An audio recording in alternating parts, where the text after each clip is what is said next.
Olá, professora. Olá, Karina, tudo bem? Tudo? Está-me a ouvir bem? Estou. Aqui o meu microfone às vezes. Está-me a ver bem também? Estou.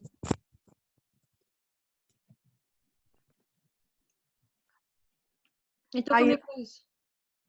Está tudo bem. Já fomos lá buscar os livros para começar o trabalho. Acho que são úteis aqueles livros, não era o que vocês estavam a Então, procurar? são bastante mesmo. Ótimo. Muito bons mesmo. Para aquilo que nós precisamos, é mesmo o ideal. Em relação ao livro, professora, eu estou um bocado perdida, eu não sei o que é de fazer. Então, Eu disse, eu não tenho livros infantis. Tenho a minha filha, mas os que eu tenho não são nada de jeito. E por acaso até já estou a fazer uma seleção enorme na UC de livros que eu quero comprar para fazer a minha coleção. E pronto, estava a pensar que eu penso que por acaso é importante. então, mas há muitos livros tão interessantes. Deixa eu ver, o que é que eu tenho aqui? Aqui não. Este já mostrei. 20 amigos ou mais para uma vaca. Ah, sim. 20 amigos ou mais, deixa-me escrever. Este é ótimo. Eu já tenho uma lista de 40 livros. Boa. Mas ainda não os comprei, ainda não comecei, mas quero começar. A Bruxa Mimi também foi um que eu já vos mostrei. Bruxa Mimi eu quis comprar, mas não está disponível. Ah, não? Não, está esgotado. Deixa eu ver se aqui está mais alguém à espera. Ana Filipa. Eu quero um amigo que também é muito giro. Eu quero um amigo. Este é nível quê? Pré-escolar, professora? Ou é primeiro ciclo? Pré-escolar, primeiro ano do primeiro ciclo, mas é mais pré-escolar. Boa tarde. Olá. Olá, Ana. Boa tarde. Está tudo bem, Ana? Tudo consigo. Também. Tratam-na por Ana ou por Ana Filipa? É indiferente, há quem trate por Ana, há quem trate por Filipe. Mas o que é que prefere? Tanto lhe faz? Tanto faz. É como preferir. Ok. Mais alguém? Catarina Oliveira.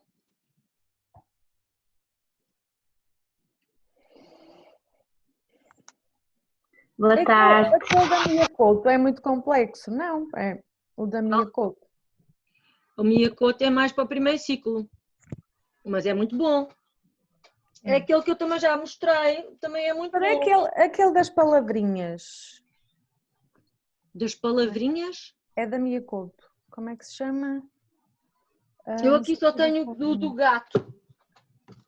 Mas esse já é mais para terceiro ano, acho eu. Terceiro ou quarto. É mais para mais velhinhos, sim. É. As palavrinhas não tenho.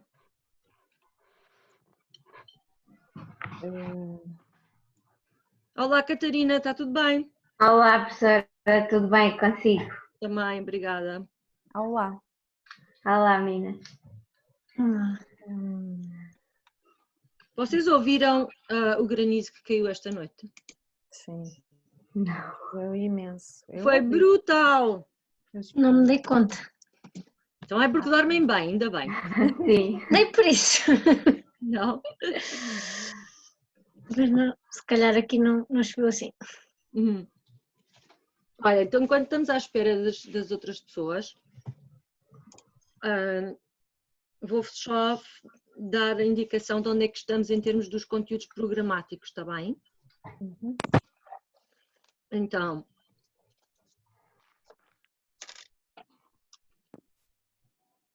nós temos falado dos autores portugueses e vamos continuar a falar até chegarmos à nossa altura, não é? Estamos a falar de cada década, os autores mais significativos por década.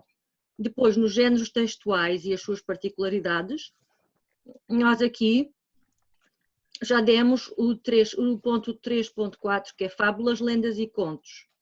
E agora, hoje, vamos também abordar a banda desenhada.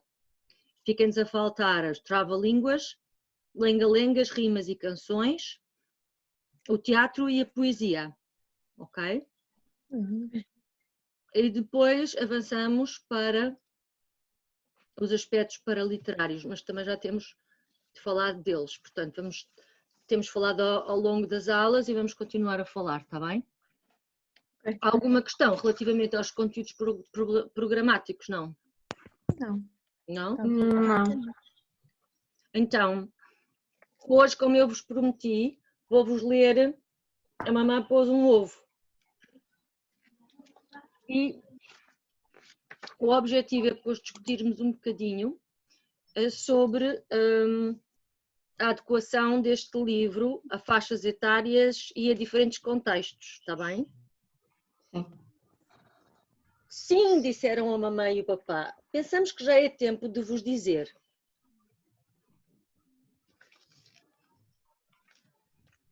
Como é que se faz um bebê? Conseguem ver? Sim. Vem aí a Helena. Os bebés rapazes são feitos de lesmas e caracóis. E também de caudas de cachorrinhos, disse o papá. Alguns bebés são entregues por dinossauros.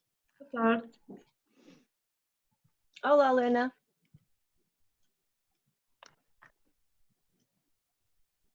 Estão a ver o dinossauro a entregar o bebê?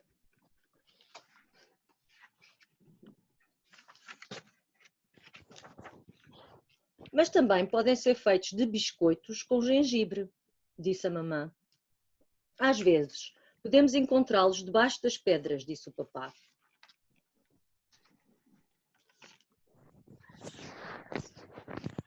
Ups.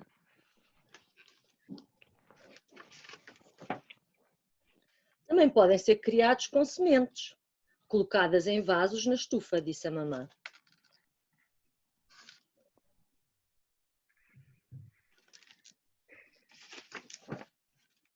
Ou então podemos espremê-los para fora dos tubos de pasta de bebê.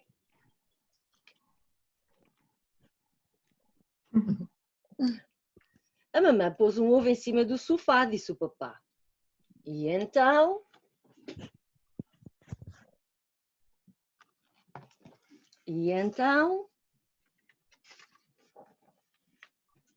ele explodiu. E vocês saltaram para fora.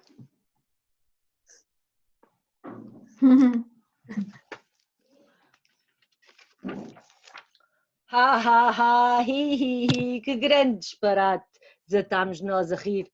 Mas vocês quase que acertaram ao falarem de sementes, de tubo e de ovo. Pensamos que vocês não sabem como é que realmente se faz um bebê. Portanto, vamos fazer uns desenhos para vos mostrar como é.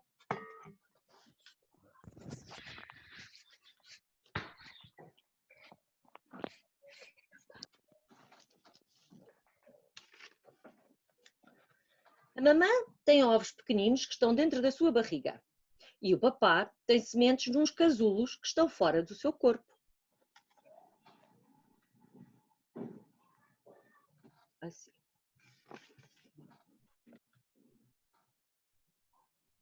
Conseguem ver?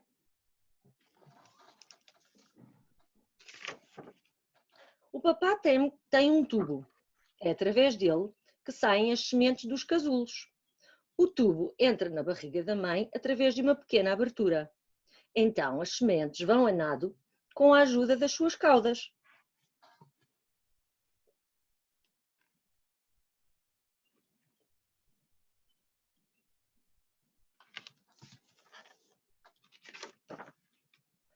Aqui estão algumas das maneiras como as mamães e os papás se ajustam.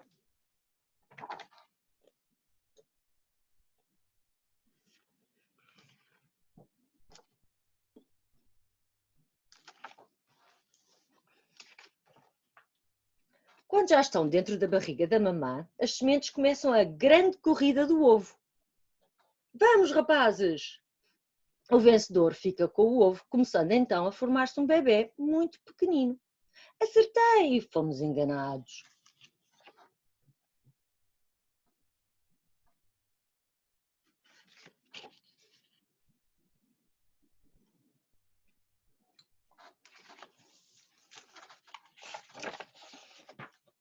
o bebê fica maior, cada vez maior. A mamã fica mais gorda, cada vez mais gorda.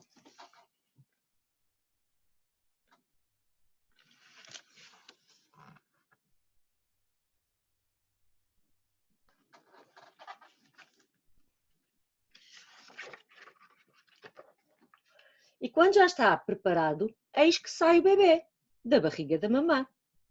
Olá, mamã!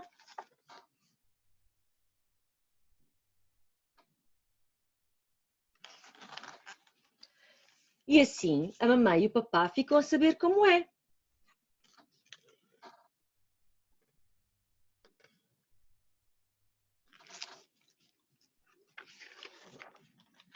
E é também assim que acontece com toda a gente.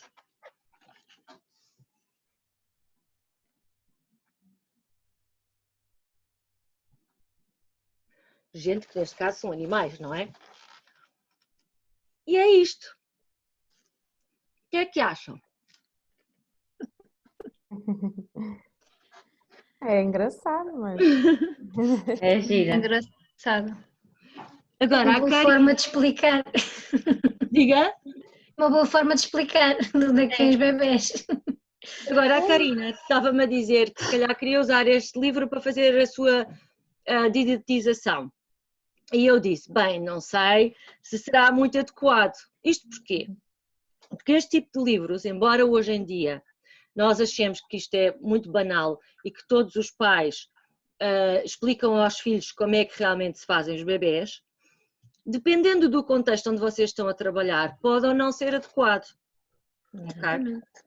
E, portanto, temos que ter muito cuidado quando nos atiramos para livros deste género que explicam estas coisas ou que explicam, por exemplo, a adoção de crianças por casais gay. Tudo o que seja socialmente ou que possa ser socialmente controverso tem que ser abordado com bastante caução. E o que eu digo sempre é que vocês terão que avisar os pais com antecedência e informar do que é que está previsto dentro das atividades, que é para depois não surgirem problemas. Percebem? E este livro está indicado para que idade, professora? Este livro também pode ser para crianças de 5, 6 anos, porque este livro é muito, muito simples. Só que lá está, nem todos os pais vão achar adequado que vocês façam isso com crianças tão pequenas, ou mesmo com crianças mais velhinhas do primeiro ciclo. Sim. Ok? E, portanto, é preciso exercer algum cuidado com este tipo de livros. E, como eu disse, não é só este, qualquer outro livro que possa suscitar uma reação da parte dos pais que não é aquela que vocês pretendem, com certeza, não é? Portanto, dependendo do contexto, se estiverem a trabalhar num colégio com uma matriz religiosa, católica, pode não ser apropriado. E se vocês quiserem trabalhar certos temas, têm de antemão que dar a conhecer aos pais como é que o tema vai ser tratado e abordado, está bem? Eu estou-me a lembrar, por exemplo, no Colégio Moderno, vocês conhecem o Colégio Moderno, tem alguma fama, é um ótimo colégio. Nesse colégio, por exemplo, há várias crianças adotadas que frequentam o colégio, várias crianças de casais gay, que têm duas mães ou que têm dois pais. Mas isso já não acontecerá, por exemplo, num Salesianos ou num colégio como o São João de Brito. Estão a perceber a ideia? Ou no São Tomás. E, portanto, é preciso algum cuidado quando vocês olham para um livro. Eu, olhando para este, digo, isto é fabuloso, é uma forma fantástica de explicar como é que nascem os bebés, as ilustrações são fantásticas, o texto é fantástico, simplesmente a qualidade literária pode não corresponder à ideia de que vamos utilizar este livro sem pensar um bocadinho nas consequências. Ok? Ok. Está bem? Bem, então agora vou fazer aqui o meu share screen e nós vamos começar com o PowerPoint, está bem? Alguma questão relativamente aos trabalhos ou algum conteúdo? Não? Para os trabalhos não, mas eu estive a ver o cronograma e a professora pôs aqui para o dia 11, mas dia 11 é feriado. O que é que eu pus para o dia 11? tem uma aula marcada de Zoom e tinha a discussão, mas essa discussão é feita no Moodle. Dependendo. Mas está aqui com a aula. Dia 11 é feriado, então não vamos ter aula, é isso? Pois não. Costuma ser. Ok. Então não podemos ter aula. Podemos manter o resto? A discussão, penso que sim, não sei o que é que elas acham. Mas... O que é que vocês acham? Também não estão muitas. Olha, vocês o que é que estão a ver no ecrã? PowerPoint. Quer Não dizer, Está um quadrado à frente? Tá. É vista de apresentação. é da Mas apresentação. só que aquela mais pequenina. Está em vista da apresentação, mas não estão a ver um retângulo que diz Give subtitles. Não sei o quê. Estamos a ver. Então isto é que não pode ser. Isto é que eu não quero. Não é? Portanto tenho que o retirar. Agora está. Mas não está. Assim fica melhor ou não? Sim. Sim. Está mais pequenino ou maior? Agora está mais pequeno. Mais pequeno. Porquê? Ele está a fazer como se a professora estivesse a apresentar no retroprojetor É. o que aparece no seu computador. Pois é. É Então, o slide que está e o slide seguinte. Uhum. então como é que eu mudo isso? Não sei. Bem, vocês de qualquer das maneiras têm acesso ao PowerPoint. Vamos lá ver se vocês conseguem ler. Conseguem ler? Sim, daqui Sim, dá sim. para ver. Quando a Sim, sim, professora dá. muda, dá Agora para ver. está normal. Ok. Ótimo, então vamos manter assim. Então nós agora vamos para os anos 40. O que é que vocês se recordam das décadas anteriores?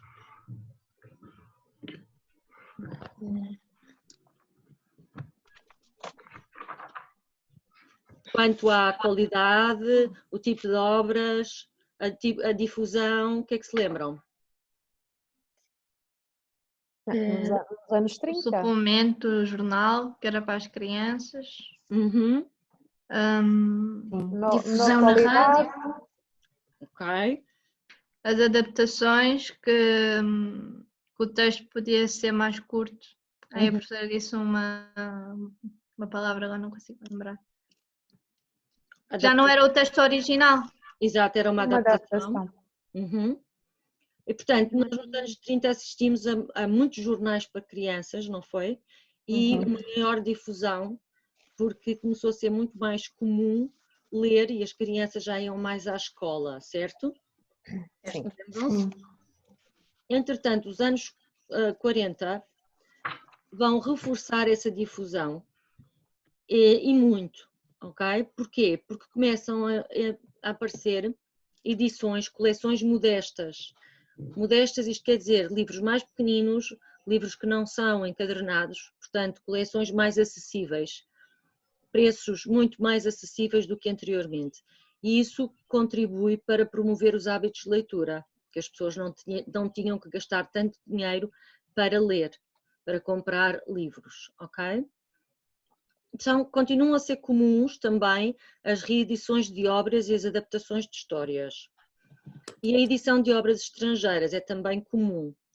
Nós já tínhamos falado aqui da Condessa de Ségur, que é aquela senhora que escreve mais para meninas do que para meninos e que também é francesa como Perrault e que escreveu também mais ou menos na mesma altura, um pouco mais tarde do que o Perrault, em 1700 e muitos. Esta senhora tem aquelas histórias típicas das meninas, das diabruras das meninas, mas também pode agradar a alguns meninos.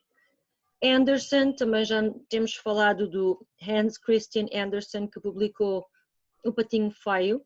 Continua a ser muito popular em Portugal, as adaptações e as reedições das suas obras. E aparece aqui um novo nome, que eu penso que ainda não tínhamos visto, que é aquele de Mark Twain. Vocês já ouviram falar das aventuras de Tom Sawyer? Então, nesta data aqui, vocês veem pela data, 1876, que é mais ou menos na mesma altura que o Charles Dickens, em Inglaterra, publicou aquele livro famoso para crianças, como é que se chamava? Lembram-se? Tom Sawyer? Diga? Não. O Tom Sawyer, que a professora estava a dizer?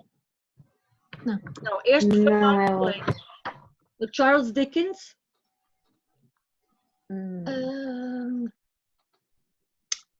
Não me lembro. O Charles Dickens foi a. Não. Ai, Não me lembro. Não é é aquele do Emily Scrooge, não é? É o que a professora está a dizer. Do Scrooge? Não. Não? me lembro. Charles Dickens? Não. Não? Não. Então, era uma coleção que era realista, lembram-se? Foi quando nós demos a tendência realista de mostrar às crianças como é que viviam na altura da Revolução Industrial em Inglaterra. Sim, esse era o. Lembram-se? Uhum. Ok. Então, eu vou-vos mostrar uma fotografia do Dickens. Olha, não tenho aqui a foto, não vos posso mostrar. A obra dele. Agora também, como falei do Mark Twain, das aventuras de... Ai, mas é tão conhecido, agora também já não me lembro, estou como vocês. Qual era o livro? Tom Sawyer é um dos livros do Mark Twain e o outro é o Huckleberry Finn. Finn. Já ouviram falar do Huckleberry Finn? Não? Acho que não. Não conheço. Okay. Esses são os mais famosos. E o do Charles Dickinson era... Ai, como é que se chamava? Ai. Estou mal. Não tenho aqui.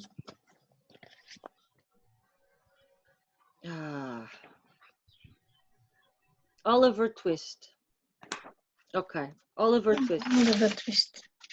Ok, e esse era um rapazinho pobre que viveu durante a Revolução Industrial e que depois ingressou por uma vida de crime, etc. Teve muitos percalços na vida, ok? A história do Tom Sawyer é muito parecida, só que é americano em vez de ser inglês, ok? E, portanto, é o mesmo tipo de vida, um rapazinho que tem muitas aventuras, nasce muito pobre e é muito difícil a vida dele e também engrena pela vida do crime, etc. Portanto, é mais ou menos a mesma coisa, só que é americano. E há quem diga que os romances americanos baseiam-se muito na obra do Mark Twain. Okay? Os livros mais dispendiosos tendem a ser exatamente estes, o de Mark Twain, de Dickens, que são os livros com encadernação e ilustração mais colorida, portanto são mais vistosos, boas encadernações fazem os livros mais caros. Okay? Esta década dos anos 40 dá início à chamada literatura do regime. Ora, qual era o regime que nós tínhamos em Portugal em 1940? O Salazarismo, exatamente. salazarismo ainda, sim. E era, portanto, o fascismo, certo? Sim.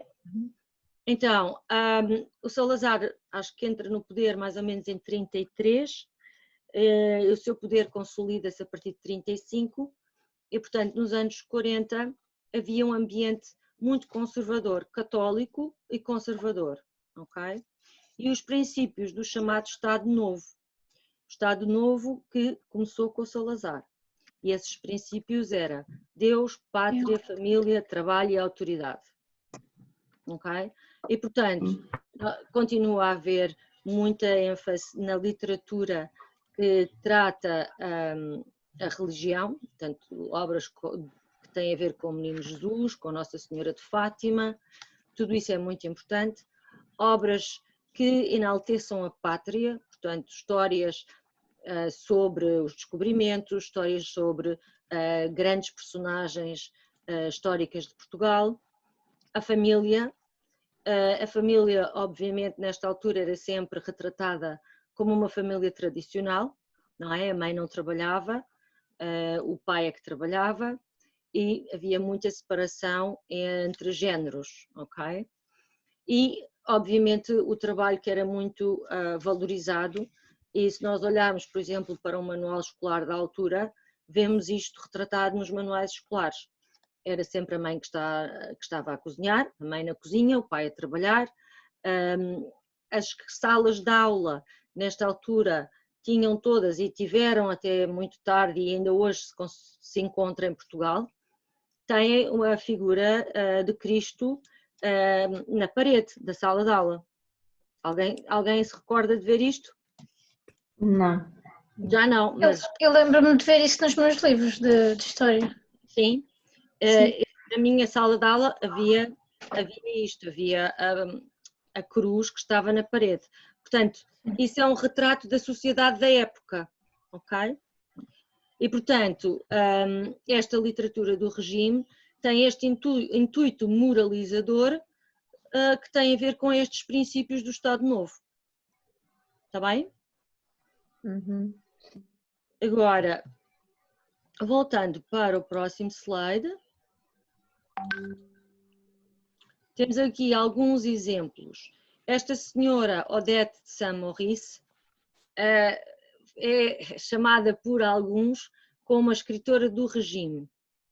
A escritora do regime porquê? Porque retrata nos seus livros todos aqueles princípios de que acabámos de falar.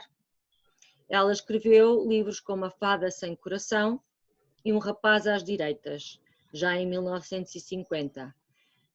O Rapaz às Direitas é já para um público juvenil, portanto, um público nos primeiros anos do chamado Liceu da Altura, seria para rapazes entre os 13 e os 15 anos, e é sobre a convivência dos rapazes, etc., mas sempre numa perspectiva moralizadora, que eles se comportavam bem, que obedeciam aos pais, todo esse tipo de princípios mais conservadores. Aparece também esta autora Salomé de Almeida, que vai também publicar mais contos tradicionais, como a História da Cabacinha e do Lobo. E eu aqui agora pus um link, espero que funcione, para vos mostrar as obras da altura. Estão a ver aqui? Já conseguem ver no vosso ecrã? Não. Não está a pensar ainda. Espera, ainda não.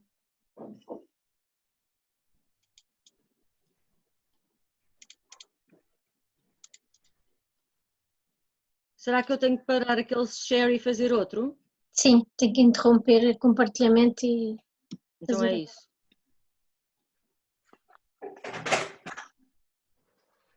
E tenho que ir ao link.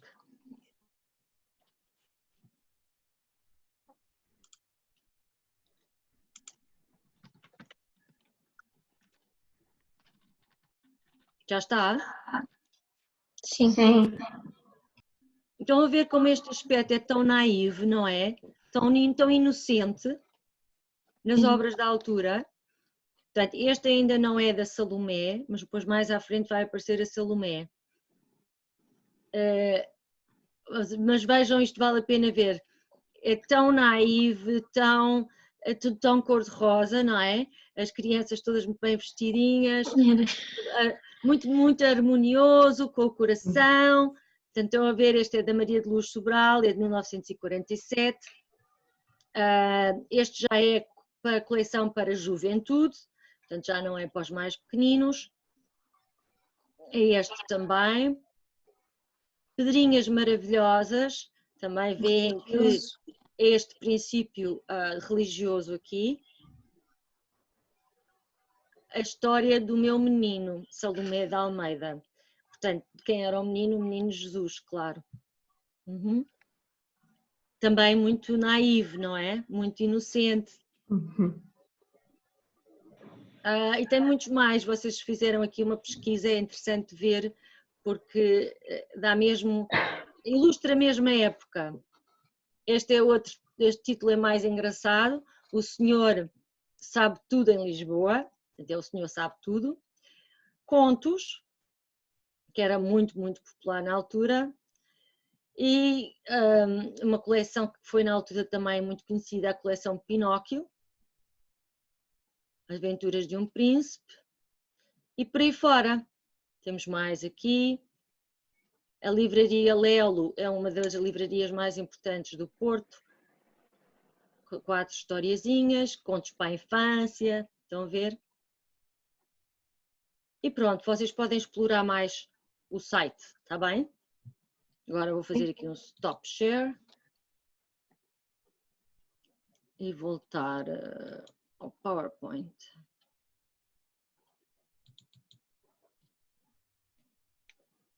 Portanto, isto funciona, o que é bom.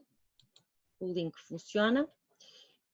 Outros autores portugueses, Costa Barreto, Nina da Trança e outros contos para crianças.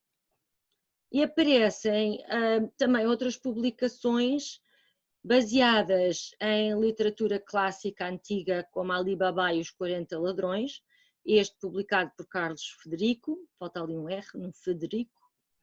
Ali Babá e os 4 Ladrões é uma história que vem das 1001 Noites, portanto é uma história muito, muito antiga e que agora é adaptada e contada por Carlos Frederico.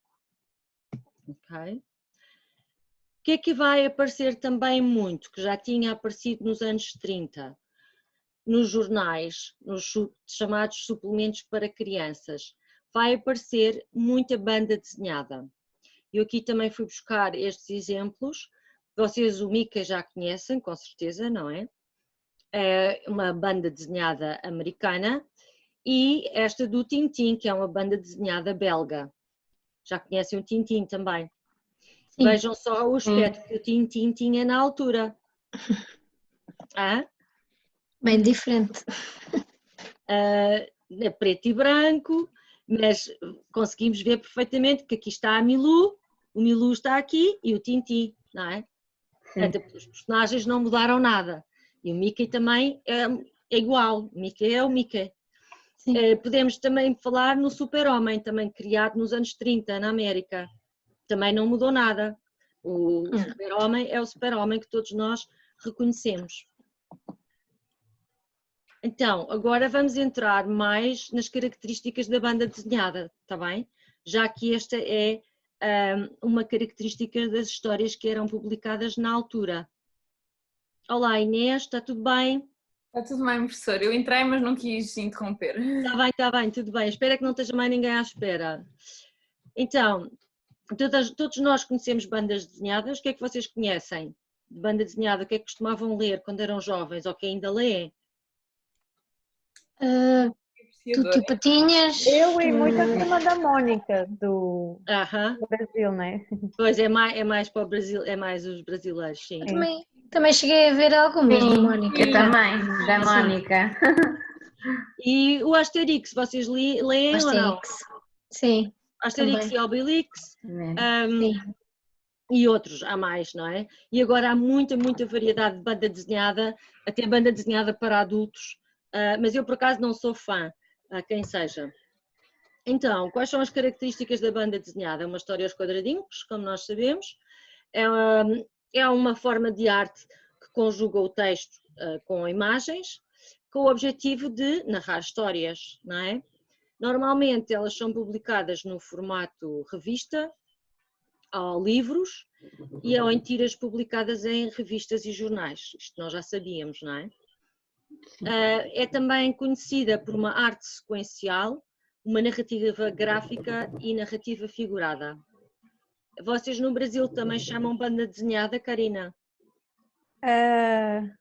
Não.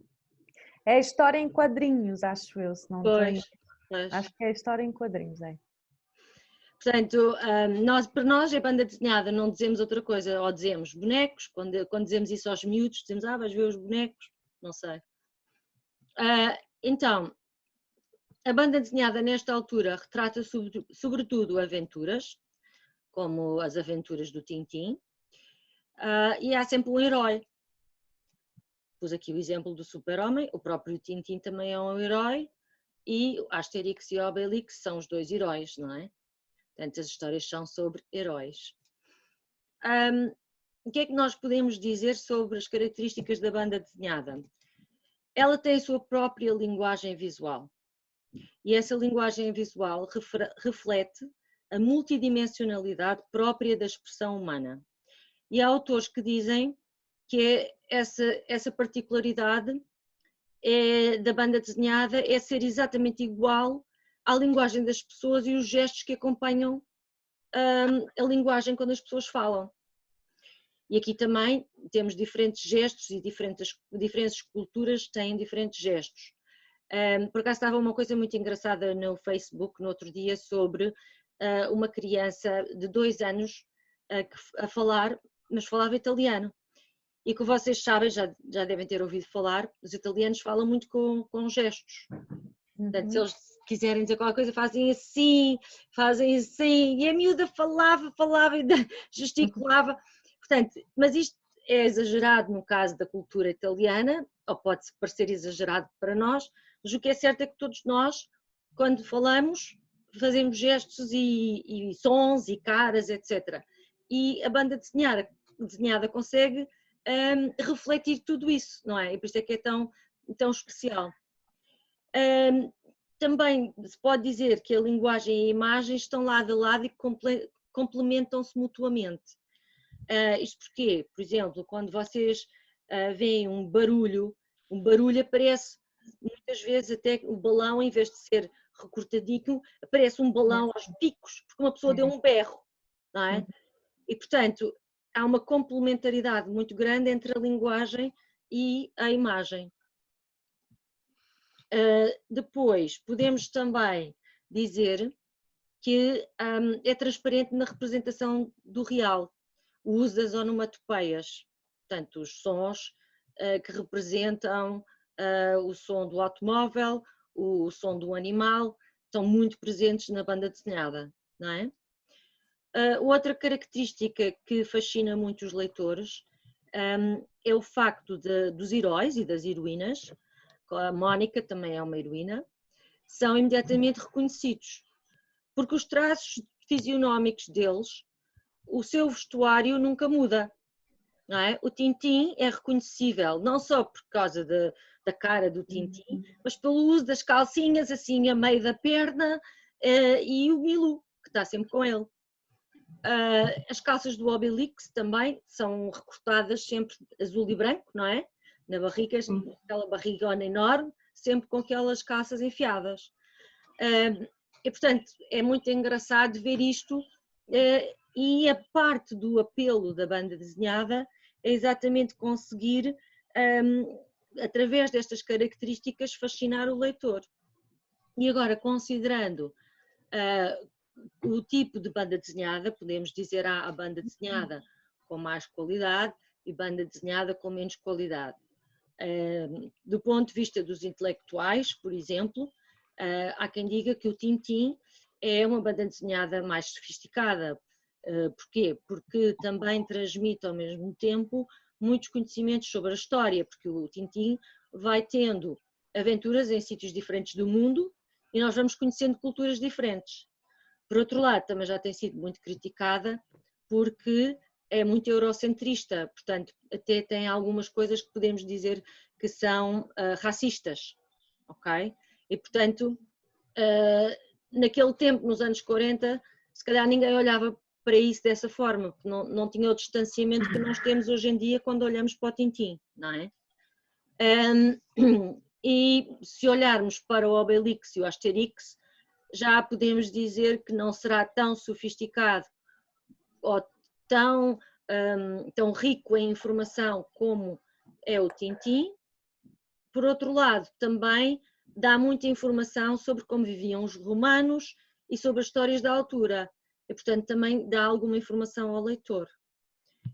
Eu estou a dizer isto porquê? Porque muitas vezes os professores também passam a ideia de que a banda desenhada não deve ser considerada uma leitura adequada às crianças e, portanto, veem-na como uma leitura de menos qualidade e não encorajam as crianças a ler banda desenhada. E, portanto, eu quis aqui passar-vos esta ideia de que não devemos dizer que é uma leitura inadequada e tentar, tanto quanto possível, que as crianças que gostam de banda desenhada leiam boa banda desenhada, como é o Tintin, como é o Asterix e o Obelix. E não dizer, por exemplo, que elas não devem ler a Mónica, porque o que vocês querem para as crianças do primeiro ciclo e para as outras mais à frente é que as crianças gostem de ler e que adquiram o gosto pela leitura.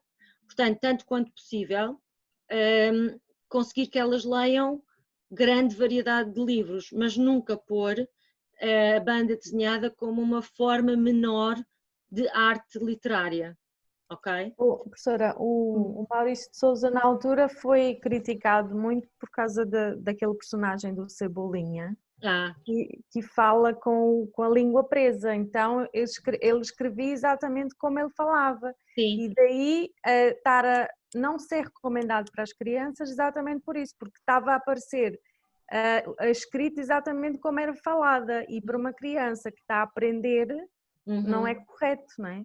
Sim, mas por outro lado, ele, quer dizer, isso está certo. Por outro lado, uma criança que já aprendeu os fundamentos da leitura, não é? Já passou aquela fase de aprendizagem do primeiro e segundo ano, já consegue destrinçar e ver que não está correto e já não vai influenciar tanto a criança, não é? Pois. O que é de facto interessante é, por um lado, o que ele está a transmitir é o real, não é? Se era assim que ele falava, ele, assim como se transmite os barulhos ou como se transmite outras coisas, ele queria transmitir a forma como o Cebolinha fala, não é? E eu não sei, ele pode ter sido criticado e até pode haver alguma razão em não estar a mostrar erros de linguagem às crianças, mas o que é certo é que eu também não conheço de nenhum estudos científicos que provem que isso é muito mau para as crianças, ok? E como eu disse, o que nós queremos é incentivar a leitura e, portanto, se uma criança, por exemplo, que não gosta de ler, está a ler esse tipo de banda desenhada, da Mónica, do Tio Patinhas, mais vale dizer para eles continuarem a ler, percebem? Isto também é muito relevante, porque nós queremos é que as crianças desenvolvam o prazer pela leitura. Está bem? Ok? Então, agora terminamos aqui e agora vamos ver se vocês têm algumas ideias quanto à didatização. Eu penso que já vos tinha dito também para não estarem muito preocupadas com um cuidado excessivo de didatização, exatamente por esta ideia de que é preciso transmitir o gosto pela leitura. Portanto, se nós, sempre que usamos literatura infantil, as crianças esperam que nós a seguir façamos uma espécie de exame a perguntar, então o que é que aconteceu primeiro? Então e depois? Estamos sempre a dar a ideia de que vamos examiná-las no final da leitura. Percebem o que eu quero dizer? Sim. Portanto, temos que ter muito cuidado quando utilizamos literatura infantil. É bom didatizar a literatura infantil, mas é bom perceber que tem que haver diferentes livros para diferentes coisas e tem que haver diferentes momentos de ensino, uns mais explícitos, com uma intenção educativa, com intencionalidade educativa, e aí entra a didatização, e outros em que não há propriamente uma intencionalidade educativa, que é mais uma aprendizagem implícita. Naturalmente as crianças vão aprender alguma coisa do livro, embora nós a seguir não vamos utilizar o livro para elas aprenderem uma coisa em específico, percebem? Porque o que é que acontece? Quando nós estamos a ler para as crianças, mesmo que nós não tenhamos uma intencionalidade linguística, as crianças vão sempre aprender imenso sobre a linguagem escrita. Olhem, vão aprender que a linguagem escrita é muito mais sofisticada que a linguagem oral. O tipo de frases que se utilizam em boa literatura são frases mais complexas do ponto de vista sintático. São frases que têm, por exemplo, figuras de estilo, como nós vimos, e que têm vocabulário variado. E, portanto, nós queremos que as crianças tenham uma imersão nesse tipo de linguagem, ok? E, por exemplo, mesmo num livro tão simples como aquele da Bruxa Mimi, há palavras que para uma criança de 5 ou 6 anos são palavras complexas. Eu estou-me a lembrar de uma que dizia cintilante. Nós na linguagem oral não andamos para aí a dizer o céu está cintilante, não é? As estrelas estão cintilantes. Nós não falamos assim, dizemos que estão brilhantes, mas não vamos usar a palavra cintilante. E, portanto, os livros, a literatura infantil, têm esse poder que mesmo que nós não tenhamos intenção educativa, há sempre alguma coisa a ganhar com a leitura de histórias, ok? Pronto, dito isto, vocês agora vão-me dizer o que é que já estão a pensar fazer, pode ser? Então, a Lena vai ler qualquer coisa sobre o amor, é isso, Lena? Vi uma coisa qualquer no ecrã, não era um livro. A imagem que eu pus é a partir da língua gestual. Ok. Então não era um livro. Pensei que fosse Não. Está bem. A Lena já pensou o que é que vai fazer? Não sei, estou um bocadinho indecisa ainda. Não Ok. sei. Ainda não sabe. Catarina? Ainda não sei também. Inês? Também não. Tinha pau da caixa para fazer uma caixa, mas a professora depois disse que era melhor tentar explorar o livro, que eu não estava tão confortável, e para esse ainda não... Ainda não pensou numa didatização. Está bem. E a Karina também, acho que ainda não tem uma ideia muito formada. Ok.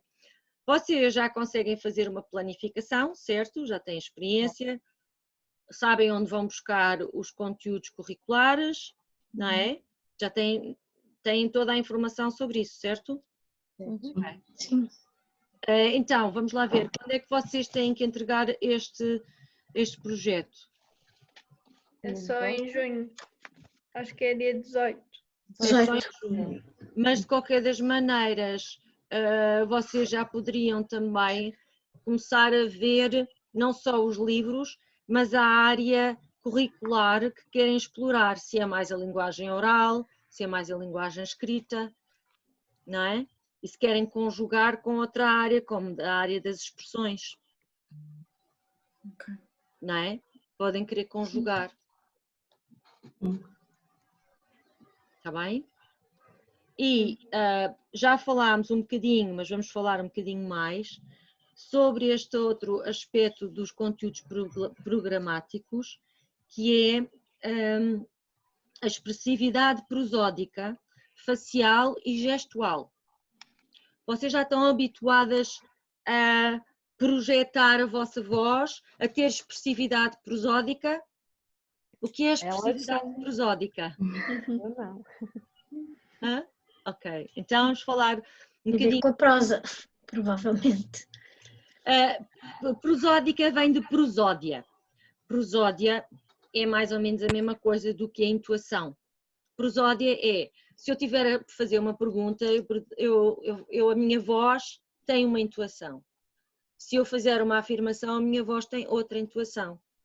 Se eu disser, olá Helena, tudo bem? Vai para cima, certo? Portanto, tem a ver com a intuação que eu ponho. Quando nós lemos, nós temos que ter atenção a esta prosódia e temos que ter atenção a coisas como a voz das personagens. Se há uma personagem diferente que entra no discurso, eu devo fazer uma voz diferente para aquela personagem, ok?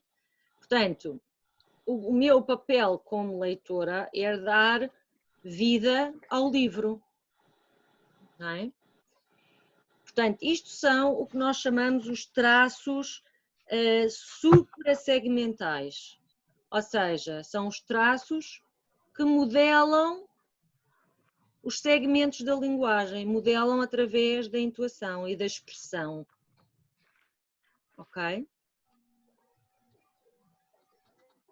Depois, para além destes aspectos, que são muito importantes ter em conta, e para nós conseguirmos alcançar uma boa prosódia, temos que saber o texto muito bem. Ou seja, eu quando estou a ler um livro, eu basicamente já sei o livro de cor. Não é? Deve ser assim, eu já sei o livro de cor. Portanto, se eu souber muito bem o livro, eu sou capaz de dar uma prosódia muito mais interessante à leitura. Ok? Portanto, esses são os aspectos da prosódia. Expressividade. A expressividade também é dada pela prosódia e é dada também pelos traços paraverbais. Ora, esta expressão, traços paraverbais, quer dizer exatamente aquilo que vai para além do verbal. Então, tudo o que seja um gesto é um paraverbal. Se eu disser o Joãozinho, o João assustou-se, não é? Portanto, a minha expressão facial, o gesto que eu faço, tem a ver com a leitura que eu estou a fazer. Tem a ver com a leitura e vai ajudar as crianças a interpretar a leitura. Não é? Assim como nós vimos para a banda desenhada. Com estes livros com muitas ilustrações, o que vai acontecer é que, através da expressividade e através da ilustração, a criança vai perceber o significado das palavras. Ok? Portanto, traços suprassegmentais e os paraverbais, que têm a ver com os gestos. Okay? Gestos faciais e gestos das mãos, do corpo. Eu, por exemplo, posso estar numa postura em que é mais adequado estar a ler um livro em pé do que sentada. Vai depender do livro. Eu, por acaso, tive uma aluna do 2º ano que apresentou uma história no semestre passado, muito, muito engraçada, muito repetitiva, com um padrão muito repetitivo em que a mesma frase era repetida. E era qualquer coisa em que eu sempre a mesma personagem perguntava: o que é que tens na cabeça? E sempre, todas as páginas, o que é que tens na cabeça? Era sempre igual. E estes livros que são muito repetitivos, linguagem repetitiva, são especialmente apelativos para crianças mais pequeninas, do pré-escolar, e resultam muito bem quando são lidos com expressividade e com gestos e com expressões faciais. Ok? Portanto, vocês têm que pensar na vossa ação como as grandes mediadoras da leitura. Portanto, para as crianças tirarem o maior partido da leitura e gostarem de ler e realmente terem o gosto pela leitura. E hoje em dia, se vocês entrarem num pré-escolar, é mais comum ver isto no pré-escolar, as educadoras leem vários livros por dia. E muitas vezes são as crianças, até nos tempos mais mortos, que pedem às educadoras para lerem livros, não é? Já viram isto? Sim. E já viram as educadoras a usarem alguns destes princípios? Sim. Os gestos e as vozes. Sim. A Catarina diz que nem por isso. Algumas vezes sim, outras não. Ok. Por acaso a educadora com quem eu trabalho costuma fazer isso muitas vezes. É? Sim. E as crianças parecem interessadas na leitura? Sim, aderem muito mais têm muito mais atenção do que se fosse só estar ali a ler. O João fez isto e isto. Exato. Olha quando eles sabem as histórias. Pois. Uma pessoa já está a contar e eles, vai acontecer isto. E eu, pronto, querem contar as histórias e depois eu troco de lugar com eles às vezes. Sim. E dou-lhes o livro para a mão e eles contam. Exato. Eles adoram, e isso é também outra característica dos mais pequeninos, é que eles gostam de ouvir sempre a mesma história. E isso também é uma coisa interessante, porque nós achamos que, mas o que é que eles estão a ganhar com isto? Que seja sempre a mesma história. Mas o que é certo é que a investigação também mostra que com cada repetição da história eles vão prestar atenção a novos elementos da história. E, portanto, não é necessariamente mau, pelo contrário, até pode ser bom, estar a fazer repetições da mesma história, ok? E deixá-los eles próprios lerem a história. E quando eles conhecem bem a história, até parece que estão a ler as palavras quando ainda não sabem ler, não é? Eu tenho um menino que tem 4 anos, ele é gêmeo com outro. E nós, no início, achávamos que ele sabia ler. Questionámos os pais, mas ele não, ele decora as histórias, os pais leem muitos livros com eles. E então há histórias que ele sabe na perfeição. Pois, exatamente. É assustador, aquela criança tem uma capacidade de memorização muito grande. Pronto, e é tão junto ao livro, não é? Que todas as expressões estão lá, todas as conjunções, todos os artigos, e portanto parece mesmo que é lido. Sim. Exatamente. E isso é fantástico. Engraçado que o grupo acaba por respeitar a menina ou o menino que está a ler mais do que fosse o adulto, às vezes. Às vezes. E também outra coisa que acontece, não sei se vocês também já testemunharam, que é quando nós nos enganamos na leitura, eles corrigem. Sim, na hora. Na hora. Não foi assim. Foi não sei o quê. Até as músicas. Não, a música não é assim. Pois, exatamente. Portanto, temos que estar muito atentas a estes pormenores. E, portanto, em relação à apresentação do livro, voltando à questão do manuseamento e do suporte utilizado, vocês já sabem que têm que ler o título e o nome do autor ilustrador. do ilustrador. Muitas vezes também pode ou não justificar-se fazer uma análise prévia do título e da capa do livro. Por exemplo, num título como este, A Mamã Pôs um Ovo, é um título que suscita logo uma conversa à volta do título, quer dizer, o que é que isto poderá querer dizer, não é? E, portanto, há várias estratégias que vocês podem usar, umas vezes fazer assim, outras vezes não, dependendo exatamente daquilo que eu estava a dizer. Se há uma intencionalidade educativa, essa intencionalidade educativa, essa didatização, tem que ser toda voltada para a exploração do livro. Se for uma leitura mais, com menos intenção educativa, vocês podem estar muito mais relaxadamente a ler, sem se preocuparem tanto em fazer a exploração da linguagem utilizada no livro, do conhecimento que as crianças retiram dele, etc. Ok? Tá bem? Então já ficaram mais ou menos com umas ideias de como é que vão fazer a didatização em termos de estratégias, não é? Agora só falta encontrar o medium, ou seja, o livro que vai levar a que essas estratégias sejam implementadas, não é? Está bem? Depois, outra coisa que vocês têm que fazer, porque nós de facto não vamos ter a apresentação em sala de aula, não é? Porque nós decidimos que afinal não íamos ter aquelas aulas, o que vocês vão ter que fazer é gravar, certo? E têm que ter atenção que todos esses elementos são bem audíveis, visíveis na gravação, para se poder ver como é que vocês implementaram estas estratégias na didatização. Ok? Vou dar um outro exemplo. Também no semestre passado, uma aluna leu um livro da aquisição da linguagem oral e escrita, e o livro era sobre vários países do mundo, e depois ela no final trouxe um globo e tinha cartõezinhos para as crianças irem colocar no globo para terem uma noção dos países onde é que eles se situavam. Isso é um exemplo de uma didatização muito simples.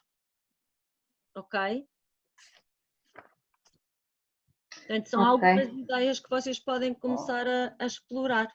Professora, eu lembrei-me agora que eu adquiri há pouco tempo um kamishibai, não sei se sabe o que é. Não. É um teatro de papel em que é aqueles que são. E depois tem a folha que tem a imagem, não é? E depois é retirado e por trás tem a história. Ele vinha com 6 histórias, eu ainda não as conheço muito bem, mas poderia apresentar se gostar de alguma? Se alguma é interessante. Sim, eu não sei quais são as histórias que estarão aí incluídas. Ainda não sei, eu vou ver, depois eu diz-me. envio no e-mail, sim. Está bem, depois diz-me. Ok. Também não sei se gosto muito delas. Eu acho que vi ali umas. A minha intenção é no futuro criar fazer de outras histórias, fazer a imagem e depois contar. Sim. Mas pronto, ainda não tive a oportunidade para. Uma boa técnica. Há uma outra técnica, vocês sabem fazer um televisor para contar histórias? Sim. É uma caixa, depois põe-se um rolo por cima e um rolo por baixo e o papel vai rolando como se fosse um filme. Ok. E isso dá muito para fazer narração de histórias e até para fazer sequências com as próprias crianças a fazer desenhos e depois faz-se uma sequência e elas próprias depois contam a história rolando como se fosse uma televisão, com cenas. Também é giro. Tem o mesmo propósito do Kamishibai. Tem quase o mesmo propósito do Kamishibai, só que o Kamishibai passa a folha e esse roda. Exatamente. Está bem, meninas, então, dúvidas, questões? Está tudo bem? Professora, então temos que gravar o vídeo e temos que fazer uma didatização sobre a história? Ou é tudo incluído? É tudo incluído. Agora, vou-vos dar o que eu acho que aqui é importante para vos dar umas balizas, é dizer-vos mais ou menos o tempo, não é? Porque vocês não podem fazer uma coisa muito extensa, portanto eu vou-vos dar um limite de 15 minutos, está bem? Ok. Portanto, é uma coisa simples, não é nada de extraordinário. É preciso é que esteja bem feito, criativo, consistente com o vosso objetivo da didatização, não é? Okay. Que é exatamente isso que distingue o outro tipo de leituras de que eu falava, não é? Se é de didatização, tem uma intencionalidade educativa, tem um objetivo que é retirado das metas curriculares e, portanto, eu estou a usar aquele livro para atingir um objetivo em específico. Esses objetivos e o público-alvo para o qual estamos a fazer a didatização, temos que especificar no Word, num documento Word? Sim. Okay. Sim. A professora tinha dito que temos que fazer uma atividade também, mas depois no vídeo explicamos-la só ou... É melhor, explicar só. É só explicá-la. É só explicá-la, exatamente. Ok. Depois no Word é que explicamos tudo, é isso? Exato.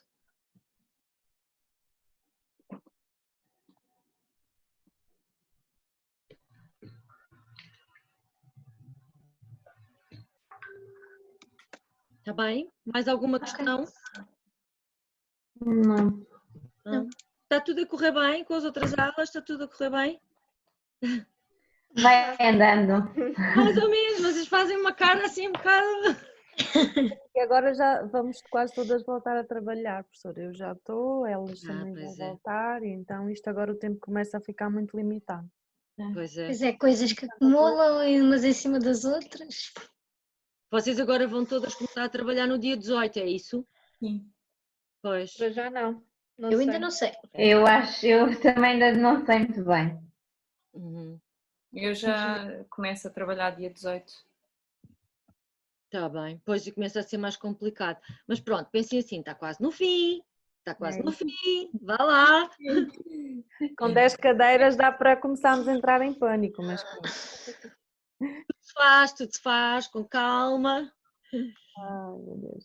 Tem que ser, não é? E depois já ficam com o canudo.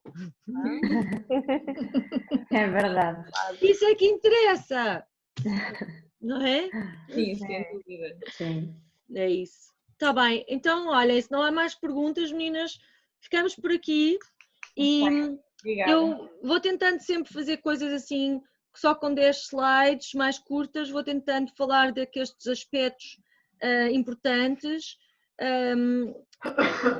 que é para vocês depois não ficarmos muito sobrecarregados com mais conteúdos e mais conteúdos, está bem?